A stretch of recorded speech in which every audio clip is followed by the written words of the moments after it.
আসসালামু আলাইকুম বন্ধুরা, আজকে আপনাদের মাঝে একটা পায়জামা কাটিং নিয়ে আসলাম। 2 গজের পায়জামা কাটিং, সাথেই থাকুন। প্রথমে কাপড়টা আপনারা 4 ভাঁজ করে নেবেন। 4টা ভাঁজ করবেন।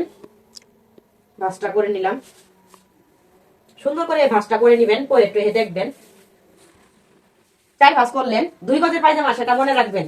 বেশি কাপড়ের হলে বলবেন, সে কমেন্ট বক্সে বলবেন, আমি বলে দিব। এটা হচ্ছে হাইলাইন। এই যে কাটা মিরে নেবেন, কাটা মিরে নিলে সুবিধা হবে। হাইলাইনটা হচ্ছে নিবেন, কত নিবেন?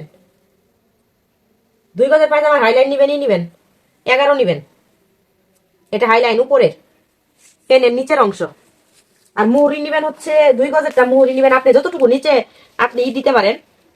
আমি নিলাম মধ্যম সাইজের, যেন ঢিলও না হয়, যেন টাইটও না হয়। 7.5 নিলাম। নিয়ে সাইডে মনে করেন যে এরকম করে এরকম করতে পারেন। এই যে এরকম করে এটা দাগিয়ে নিবেন মনে করেন।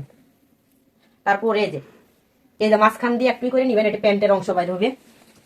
যে কেচিটা নিতে মনে ছিল না, নিয়ে আসলাম। দেখেন এখন কাটিং করে ফেলবো। দেখেন মুহূর্তের মধ্যেই আমার কাটিংটা হয়ে গেল। এটা কিন্তু আবার ইয়ের কাপড় বের হইলো, উপরে প্যান্টের অংশ বের হইলো। এই উপরে প্যান্টের অংশটা আবার কেটে নেবেন। এটার ভিতর থেকে বেশি কাপড় লাগবে না।